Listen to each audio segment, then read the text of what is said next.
Pablo, pero creo yo que la epístola, la carta o el libro que más lo resume y que más lo explica de una manera pues muy sencilla para que lo podamos entender, a mi manera de ver es Primera a los Corintios. Así que vamos a ver la predicación del día de hoy, es la 12ª ya de esta serie de Crónica de un asesinato. Crónica de un asesinato anunciado se llamó la serie, pero gracias a Dios que no se quedó en el asesinato, ¿verdad? Gracias a Dios que sí lo asesinaron, que sí lo mataron, que sí hicieron todo lo que quisieron hacer con él, pero que él resucitó. Amén. Y eso es lo que vamos a ver el día de hoy. Así que vamos a ver hoy todo sobre la resurrección. Creo que este capítulo 15 de Primera a los Corintios nos dice exactamente todo lo que queremos saber acerca de la resurrección. Así que vamos a orar, vamos a pedir la dirección de nuestro Dios y vamos a iniciar la predicación de este día. Señor, queremos rogarte que como pueblo tuyo que estamos reunidos aquí, nos hables con ese poder y esa autoridad, Señor, para que podamos entender todos lo que significa que tú resucitaste y que también en el día postrero nosotros resucitaremos también, Señor. Porque la resurrección tuvo efectos no solo en ti, sino en todo tu pueblo, Padre. Gracias, gracias porque no vamos a morir para siempre, Señor. Gracias porque esa es nuestra esperanza como cristianos. Te lo rogamos y pedimos en Cristo Jesús. Amén. Creo que no cambia esto, no sé si me puede hacer favor de cambiarle, porque creo que no cambia. Bueno, vamos entonces aquí voy a comenzar diciéndoles que Corinto, porque esta epístola a los Corintios se escribió para una iglesia que Pablo fundó en una ciudad griega llamada Corinto. Y en esa ciudad griega llamada Corinto era una ciudad muy grande de aquella época. De hecho, sigue siendo una de las ciudades más grandes de Grecia, Corinto, y era una ciudad cosmopolita. ¿Qué quiere decir esto? Que allá había de todo. Había bibliotecas, o sea, no era un pueblo, era una ciudad grande.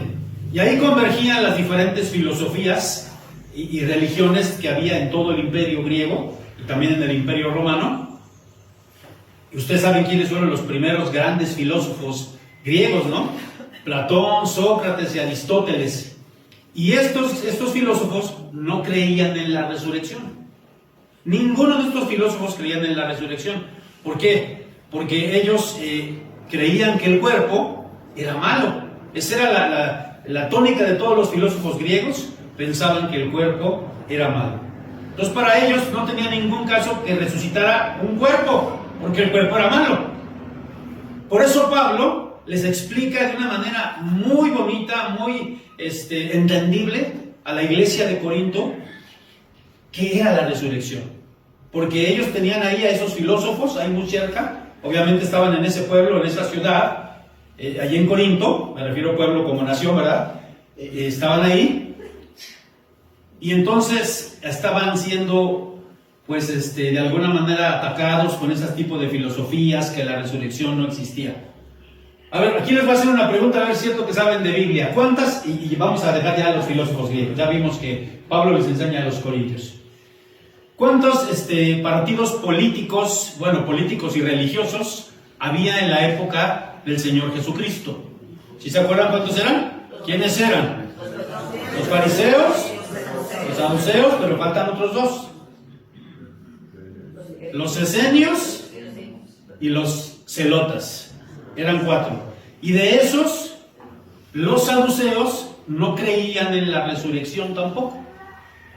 Porque los saduceos solamente creían, y de hecho ellos tuvieron mucha pelea con Jesús, siempre estuvieron en pugna con Jesús por esto de la resurrección. Ellos creían que solamente tenían que vivir la ley de Dios, que Dios los iba a hacer ricos, que iban a disfrutar de esta vida, pero que ahí se terminaba todo. Eso creían los saduceos. Pero entonces nosotros no creemos en eso, ¿verdad, hermanos? Vamos entonces a darle uno más aquí y vamos a ver esta parte. No sé si ustedes han escuchado de esta, es un documental que hizo James Cameron, el mismo que hizo Titanic, el mismo que hizo Avatar. Hizo este documental en el año 80, por ahí del 1980 hizo este documental que se llama La otra tumba de Jesús, y que trajo como una especie de revolución, porque ¿de qué trataba este documental? De que en Jerusalén habían encontrado la tumba de la familia de Jesús. Y entonces pues ahí estaba María, estaba Jesús y estaba María Magdalena. Y entonces algunos dijeron, bueno, ¿por qué María Magdalena? Si María Magdalena no era no era familia de Jesús. Solamente cuando eran esposos se podían tener así en esas tumbas. Y bueno, se armó todo un alboroto, se armó todo un relajo. Se decía que Jesús no había muerto, que esos eran los restos de Jesús y que él se había casado con María Magdalena. Y fue todo un lío esa película.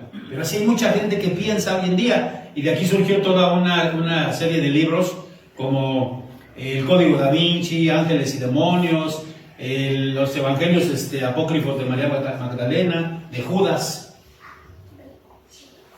debido a este tipo de documentales, tipo de películas. Pero vamos a darle uno más y vamos a darnos cuenta de lo que sí dijo el Señor Jesucristo. ¿Qué sí fue lo que dijo el Señor Jesucristo? Miren estos tres pasajes, vamos a leerlos. Mateo 16, 21, ¿cómo dice?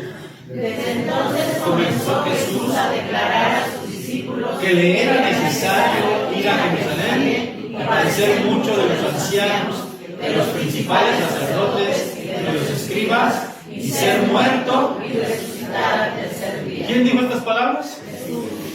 Él iba a morir, él lo sabía, pero él les dijo que él iba también a resucitar. Mateo 17, 9. Cuando descendieron del monte, Jesús les mandó diciendo: no digáis a nadie la visión hasta que el Hijo del Hombre resucite de los muertos. Cuando bajaban de la transfiguración, Jesús les dice, miren, no les digan hasta nadie, no les digan hasta que yo, o el Hijo del Hombre, resucite de los muertos. Y Mateo 17, 22 y 23, y hay muchos versículos en la Biblia, solamente puse atrás, dice así. Estando ellos en Galilea, Jesús les dijo, el Hijo del Hombre será entregado en manos de hombres y le matarán, mas hasta el tercer día resucitará. Y ellos se entristecieron en gran manera. Habla también acerca de qué? De que él iba a resucitar. Así que eso fue lo que dijo el mismo Señor Jesucristo de él, que él iba a resucitar. Ahora, mis amados hermanos, vamos, dale uno más por favor, hermano. Vamos a ver aquí 7 cosas que nos enseña. Los vamos a ver rápido, no se espanten. Son 56 versículos de 1 Corintios 15. Aquí vamos a ver los 56 versículos, pero no se espanten, no va a ser tan tardado. Vamos a ver cómo dice entonces, vamos a ver 7 cosas. La primera cosa que nos enseña este pasaje acerca de la resurrección. ¿Qué nos enseña? La resurrección está planeado por Dios. Es lo que hemos estado viendo, lo que he estado tratando de decirles hasta ahorita, en esos pasajes, en esos versículos que leímos, que la resurrección fue algo que fue planeado por Dios desde la eternidad. Y vamos a ver cómo dice aquí entonces 1 Corintios 15:13, vamos a entrar ya a 1 Corintios. ¿Cómo dice? Porque primeramente os he enseñado lo que asimismo recibí, que Cristo murió por nuestros pecados, conforme que Cristo murió por nuestros pecados, y eso es lo que hemos estado viendo en estos días, pero dice ahí, conforme, y luego dice acá, ¿verdad? Y que fue sepultado y que resucitó al tercer día conforme a las Escrituras. ¿Que resucitó qué? Al tercer día conforme a las Escrituras. Y miren, aquí tenemos, ¿no? El día viernes fue crucificado, el sábado fue lo que le llamamos el sábado de gloria, que fue, vamos a llamar el día de reposo. Allí estuve en la tumba, que por cierto yo no sabía esto, pero que en ese día la Iglesia Católica tapa todos los santos, ¿no? Yo no sabía eso, cubren los santos, ¿no? Yo apenas me enteré de eso, que porque es un día, pues sí, de tristeza, ¿no? De como de que se acabó la gloria. Y entonces el tercer día, que es el domingo por la mañana, que es lo que estamos celebrando nosotros, ¿qué hizo el Señor? Conforme a las Escrituras. Pero vamos a ver aquí, hermanos, vamos a ver que se han venido dando una serie de controversias o de cosas que dicen que no, que el Señor no resucitó. Miren, yo les voy a recomendar este libro, no es que yo no lo estoy vendiendo ni nada, ¿verdad? Pero se lo recomiendo, se llama Evidencia que exige un veredicto, de Josh McDowell. Un excelentísimo libro que habla acerca de cómo podemos comprobar la resurrección. Con datos científicos, con datos arqueológicos, con datos históricos. Es un librazo de veras, si lo pueden comprar, cómprenlo. Es un buen libro. Porque hay una materia, hermanos, en los seminarios, es una materia que se llama apología, apologística. ¿A qué se dedica esta materia de la apologística? ¿Qué es la apologística o la apología? Es defender la fe. Y nosotros tenemos que saber defender nuestra fe. Fíjense, ¿cuáles eran entonces estas teorías de conspiración? La primera, que Jesús no había muerto, que solamente se había ¿qué? Y miren lo que dice Marcos 15, 44 al 45. Pilato sorprendió de que ya hubiese muerto. Y haciendo venir al centurión, le preguntó si ya estaba muerto.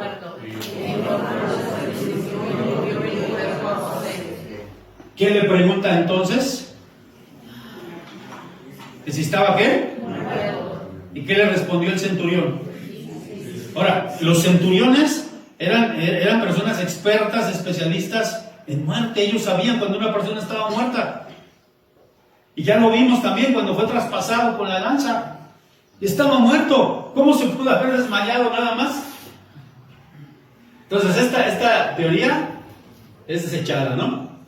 Pero también estaba esta, que dicen algunos que las mujeres fueron ¿a qué? A la tumba equivocada. A ver, vamos a leer Marcos 15, 47. Y María Magdalena y María madre de José miraron donde dormían. ¿Se fijaron dónde estaba, no? Y Lucas 23, 55. Y las mujeres que habían venido con él desde Galilea siguieron también y vieron al sepulcro y cómo fue puesto su cuerpo. Entonces ellas sabían bien a dónde estaba. No se pudieron haber equivocado de tumba porque ellas vieron, se fijaron a dónde estaba el Señor. Por eso en la mañana, del día domingo, llevaban pues la idea de poder verlo, ¿no? De embalsamarlo, ¿no? De poder verlo. También hay otra idea ahí en las escrituras, esa no la puse aquí, porque esa está en la Biblia, que se habían robado el cuerpo del Señor. Pero también hay esta que es todavía más herética que las demás, que ya la mencioné. Se dice que Jesús tuvo una ¿qué? Familia. Y simplemente murió. Y sus restos han sido encontrados. Pues él murió, Jesús murió, y se había casado con María Magdalena, tuvo hijos, y los libros del Código Da Vinci y todos esos libros hablan precisamente acerca de que Jesús se casó y tuvo hijos, y esos hijos eran los reyes de Europa, fueron todas las dinastías de los reyes de Europa. Es lo que dicen esos libros, ¿no? Que son una herejía, por supuesto. Vamos a ver entonces la segunda cosa que podemos aprender de la segunda epístola de los Corintios 15, y es que dice aquí que Hubo testigos de la resurrección. ya vimos la primera, ¿cuál fue? Que la resurrección fue planeada desde la eternidad, fue planeado por Dios la resurrección, conforme a las escrituras. Ahora vamos a ver que hubo testigos de la resurrección. Vamos a leer este pasaje. ¿Quién era Cefas? ¿Le apareció a quién? A Pedro, ¿verdad? Pedro era Cefas. Y después a los 12, es decir, a los 12 completos, a los discípulos. Y luego dice, después apareció a más de 500 hermanos a la vez, de los cuales muchos viven aún y otros ya duermen. Eso era en la época de Jesús, ¿verdad? Después apareció a Jacobo, después a todos los apóstoles nuevamente, y al último de todos, como a un abortivo, me apareció a mí. Pablo dice, al último que se le apareció fue a mí. Entonces hubo una nube de testigos que pudieron testificar, que pudieron ver que Jesucristo había ¿qué? Y miren, no solamente hubo testigos dentro de los evangelios. Traje también este otro libro que se llama Las Antigüedades de los Judíos, de Flavio Josefo. Son 3 tomos, aquí solamente traje el tercer tomo. ¿Y quién fue Flavio Josefo? Bueno, vamos a ver aquí. Flavio Josefo fue un historiador judío. Fíjense, él no era cristiano. Él escribía para los romanos. Era un historiador. Y él hizo la historia de los judíos, por eso se llama así, Antigüedades de los Judíos. Y hay otros libros que se llaman Las Guerras de los Judíos, del mismo autor. Y vamos a leer algo que dijo él en este libro. Fíjense aquí está esta parte, ¿no? Fines del primer siglo después de Cristo. Tiene este fascinante pasaje en Antigüedades 18:3-3. Ahí está en ese libro. Fíjense lo que dice, aquí vamos a leerlo. Existió por aquel tiempo un hombre sabio, Jesús, si es que es lícito llamarlo un hombre, pues fue un hacedor de maravillas, un maestro de la clase en la que los hombres reciben la verdad con placer. Él conquistó para su mando a muchos judíos y también a muchos de los griegos. Este hombre era el Cristo, Y cuando Pilato le hubo condenado a la cruz, a causa de la acusación pública de los hombres principales, los que habían amado desde el principio no lo olvidaron, pues se apareció vivo a ellos al tercer día. Los profetas divinos habían dicho estas y millares de otras cosas acerca de él. Y aún ahora la casta de los cristianos, llamada así por causa de él, no ha desaparecido. ¿Quién dijo eso? Un historiador, y tenemos los libros, ahí están los libros. Una persona que no era cristiana, una persona de fuera. Entonces, la segunda cosa que nos enseña Corintios es que hubo testigos de la resurrección, tanto en la iglesia como fuera de ella. Y aquí solamente yo les estoy mencionando algunos datos históricos. En este libro menciona muchos autores de la época que mencionaron precisamente la resurrección de Jesucristo. Vamos a ver la tercera cosa que nos enseña Corintios 15, y es: si Cristo no resucitó, es vana nuestra fe. Vamos a ver lo que dice 1 Corintios 15, 13. Porque si no hay resurrección de muertos, tampoco Cristo resucitó. Y si Cristo no resucitó, vana es entonces nuestra predicación, vana es también nuestra fe. ¿Por qué? ¿Por qué sería vana? Y aquí me gustaría explicarles bien. Porque, hermanos, ¿qué pasa?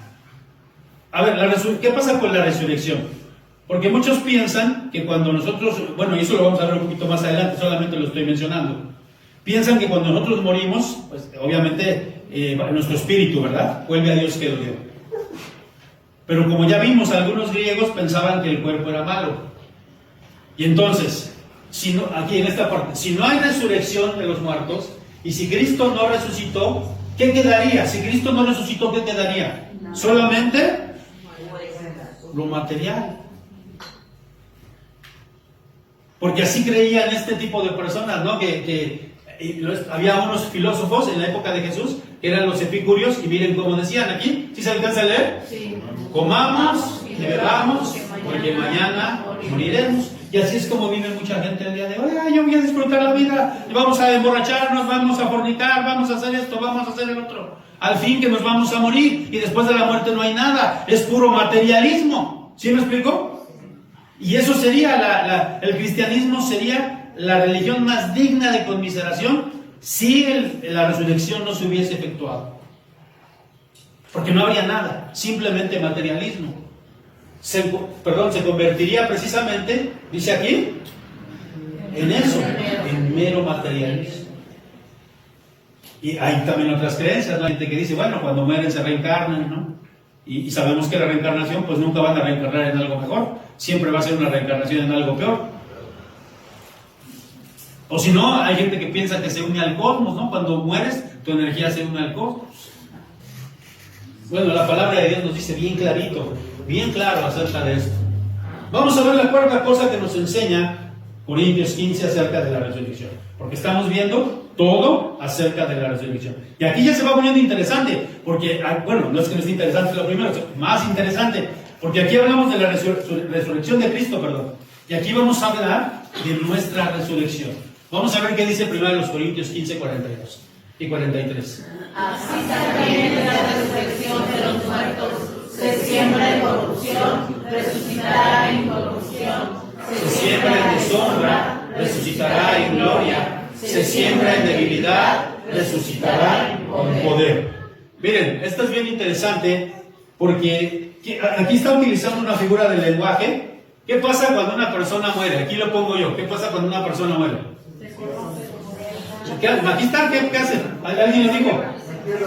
Lo vamos a enterrar. Y aquí dice, así también en la resurrección de los muertos se siembra en corrupción. Fíjense, usa una figura del lenguaje. Cuando a una persona la entierran, ahí nos está diciendo que la están, ¿qué? Sembrando. Ahora, yo les voy a pedir aquí que me ayuden a buscar algunos pasajes. ¿Nos espantan, hermanos? Aquí, ayúdenme a buscar un pasaje. Aquí es Filipenses 3, 20 y 21. Ayúdenme a buscar Filipenses 3, 20 y 21. A ver si alguien ya lo tiene, Filipenses 3, 20 y 21, que lo escuchen todos los demás. Dice, mas nuestra ciudadanía está en los cielos, de donde también esperamos al Salvador, al Señor Jesucristo, el cual transformará el cuerpo de la humillación nuestra para que sea semejante al cuerpo de la gloria suya, con el poder con el cual puede también sujetar a sí mismo todas las cosas. Gracias, Señor. Aquí voy a leer esta versión que traigo aquí, el versículo 21 nada más dice: Él tomará nuestro débil cuerpo mortal, ahí lo dice, nuestro débil cuerpo mortal, que tiene que ser enterrado, que tiene que ser sembrado, y lo transformará en un cuerpo glorioso, igual al de Él. Lo hará valiéndose del mismo poder con el que pondrá todas las cosas bajo su dominio. Entonces, mis queridos hermanos, ¿cómo resucitaremos? Vamos a ser enterrados, dice aquí, en corrupción, porque ¿qué pasa cuando una persona está en el ataúd? Y una vez pasábamos aquí hace unos años, me acuerdo también una de las predicaciones, también de resurrección, ¿cómo va siendo ese proceso? ¿A los cuántos días se les cae el cabello? ¿A los cuántos? Ya como para los 3-4 meses empieza a desaparecer casi todo. Bueno, también depende de cómo lo hayan enterrado, ¿verdad? Porque si es una caja de metal, pues ahí puede estar muchísimos años el caldo ahí de cultivo, ¿verdad? Así ya me tocó una vez ver cuando exhumaron en un cuerpo, hermanos, en una caja de esas de metal, y estaba ahí, no se había descompuesto por completo. Pero si no es así, ¿nos vamos a qué? Dice, se siembra en corrupción. Y aquí lo acabamos de leer. Él tomará nuestro cuerpo mortal y lo transformará en un cuerpo glorioso. Cuerpos diferentes. A ver, por ejemplo, alguien dice, ay, pero es que yo pensaba que iba a ser diferente, iba a ser más guapo. No, vas a ser el mismo, nada más que tu cuerpo va a ser un cuerpo glorioso, un cuerpo que ya no va a envejecer. Porque, hermanos, aquí desde que nacemos, desde pequeñitos, es como un carro. Voy a utilizar esa alegoría, como un carro. Cuando tú lo sacas de la agencia, desde el momento que lo sacas de la agencia, ese carro se va deteriorando, se va devaluando, hasta que ya tienes un carro. Ya tengo un carro de 20 años, ya está viejo mi carro. Así pasa con nosotros. Y entonces tendremos cuerpos que ya no se van a ver. Miren cómo dice aquí 2 Corintios 4:16. ¿Cómo dice? Por tanto, no desmayemos, antes, aunque nuestro hombre exterior se va desgastando, el interior, no obstante, se renueva de día a día. A ver, por ejemplo, ¿no? Yo sé que hay chavos jóvenes, también jóvenes, no les duele nada, nada les duele. Pero cuando ya tenemos cierta edad, que ya me levanté. Yo a veces ya digo, no hay días que me levante que no me duele algo. A veces me duele por acá, a veces por acá, de verdad. Y eso que estoy chavo, pero... Bueno, miren, vamos a ver este otro pasaje. Miren, aquí en Corintios también, 15:52, y aquí voy a explicar algo bien bonito. Fíjense cómo dice. En un momento, en un abrir y cerrar de ojos, a la final trompeta, porque se tocará la trompeta, y los muertos serán resucitados incorruptibles, y nosotros seremos transformados, porque es necesario que esto corruptible se vista de incorrupción y esto mortal se vista de inmortalidad. Y aquí está hablando de la segunda venida del Señor, cuando va a ser la resurrección general de los muertos. La Biblia habla de esto, hermanos. Dice que va a haber una trompeta, que se va a escuchar una trompeta, ¿verdad? Y los muertos, ¿qué dicen? Incorruptibles. Y los que hayan quedado, por ejemplo, si el Señor Jesucristo viniera hoy, va a recoger a todos los muertos de todos lados, pero los que estemos vivos, si es que el Señor viniera hoy, dice que seríamos ¿qué? Transformados. Ahora, si el Señor no viene ahorita y nos toca morir, bueno, cuando Él venga, los que estén vivos van a ser ¿qué? Transformados. Porque es necesario que esto corruptible se vista de ¿qué? Y esto mortal se vista. Ahí les voy a pedir que me ayuden a leer otro pasaje, y que es 1 Tesalonicenses 4, 15 y 16. Bueno, 4:16. 1 Tesalonicenses 4:16. Porque cuando Dios dé la orden por medio del jefe de los ángeles, y oigamos que la trompeta anuncia que el Señor Jesús baja del cielo, los primeros en resucitar serán los que antes de morir confiaron en Él. Ay, perdón, es que la traducción mejor. Sí, y dice aquí la 17 dice, luego nosotros los que vivimos, los que hayamos quedado, seremos arrebatados juntamente con ellos en las nubes para recibir al Señor en el aire. Y quiero leer el versículo que leyó la hermana porque leyó una versión de lenguaje sencillo, pero quiero leer como dice la versión 60. Porque el Señor mismo, con voz de mando, con voz de arcángel y con trompeta de Dios, descenderá del cielo y los muertos en Cristo resucitarán primero. Ahora, voy a explicar esto, hermanos, brevemente. Algunos dispensaciones, nosotros sí creemos en el rapto.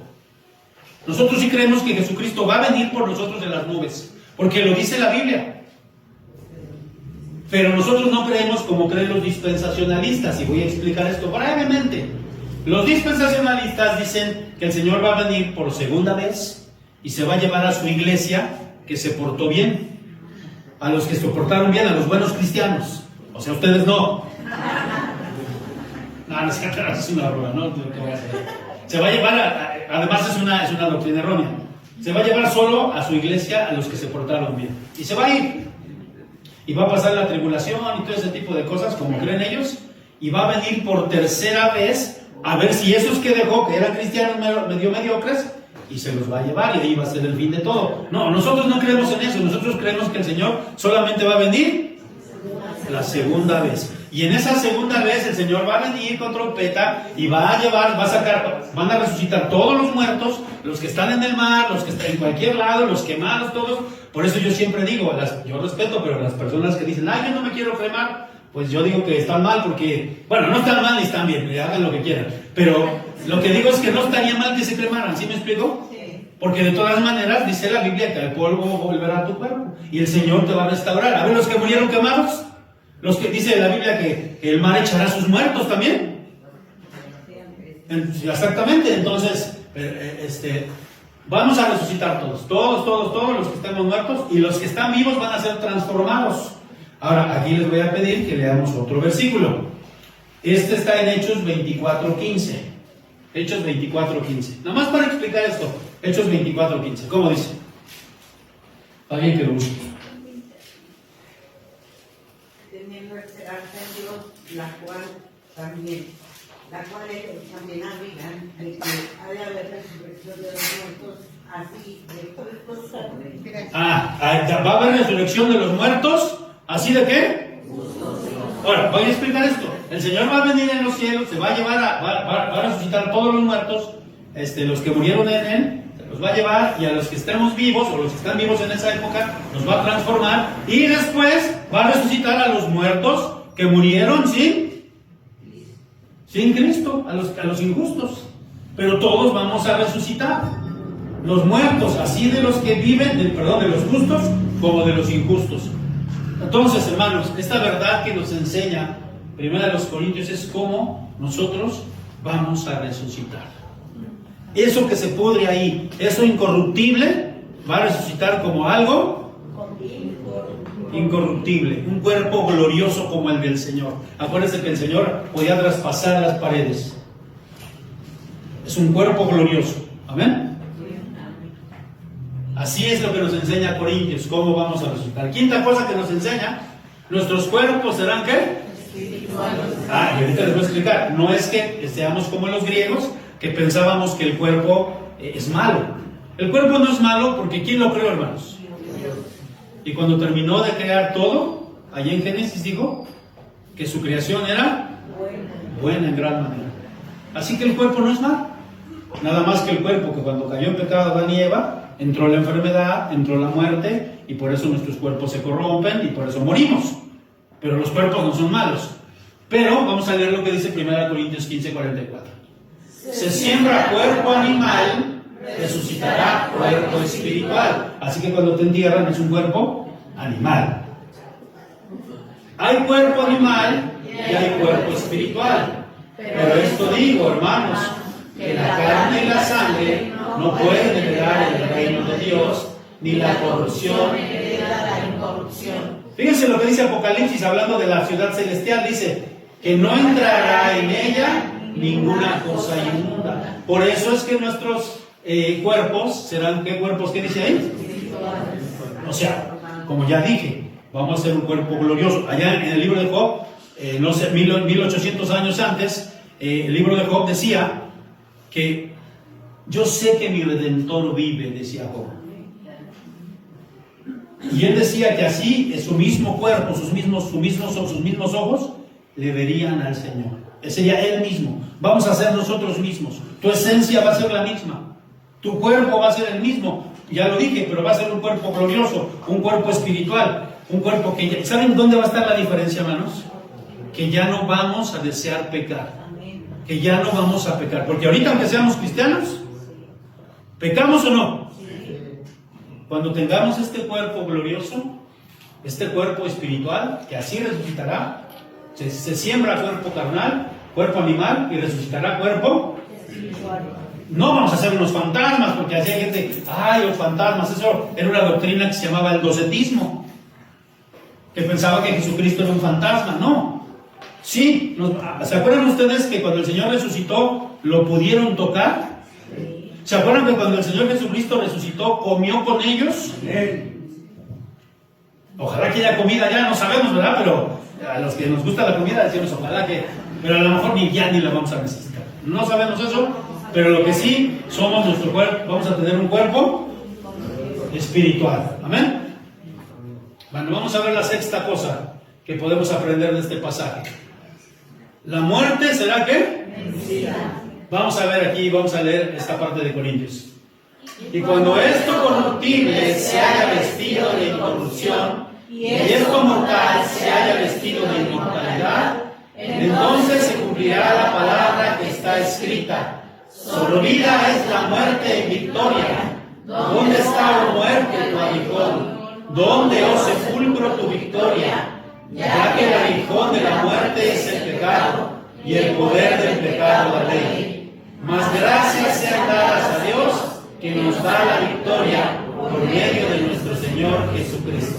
Aquí hay una palabra que me interesa mucho, esta palabra. Cuando yo leí esa palabra en el griego y luego la leí en el español, pues esa palabra es como absorber, como chupar. Entonces dice, chupar es la muerte, quitar es la muerte. Ya no tiene poder la muerte. Y miren cómo hay personas que piensan en la muerte como si fuera una persona, precisamente. Por eso adoran a la Santa Muerte. Hay gente que adora a la Santa Muerte, ¿no es cierto? Que la tienen ahí, que la niña blanca y que no sé cuánto, que le ponen un montón de nombres, ¿no? Hasta hay un luchador, que, bueno, había, creo que se llama La Parca, ¿no?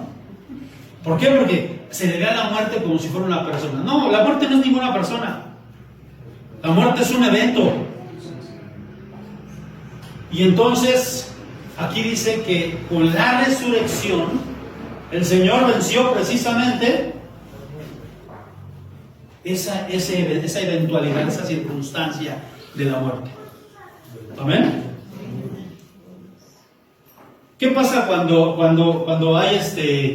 hay muerte? ¿Qué pasa?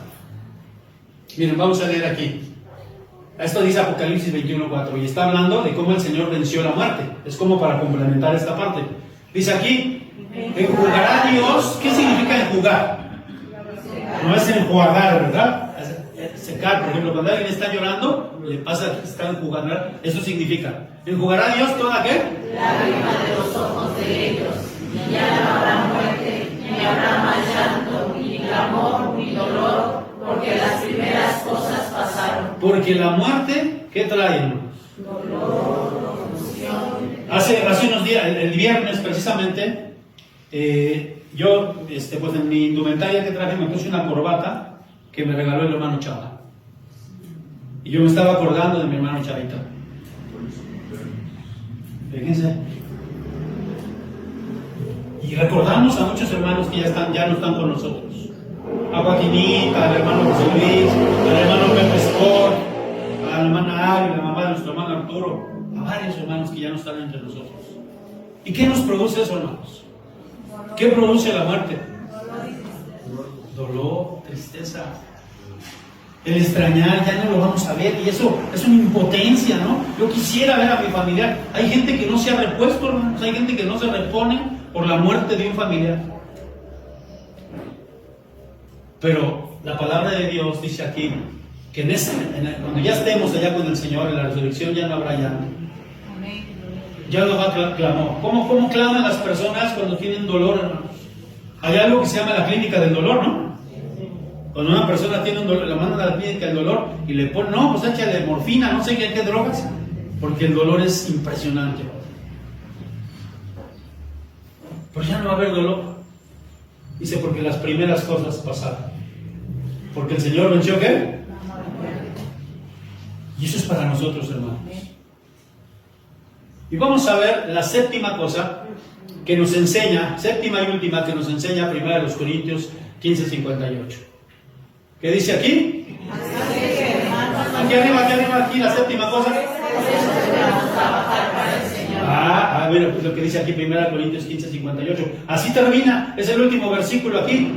Así que, hermanos míos, amados, estad firmes y constantes, creciendo en la obra del Señor siempre, sabiendo que vuestro trabajo en el Señor, y ahí nos da varias indicaciones.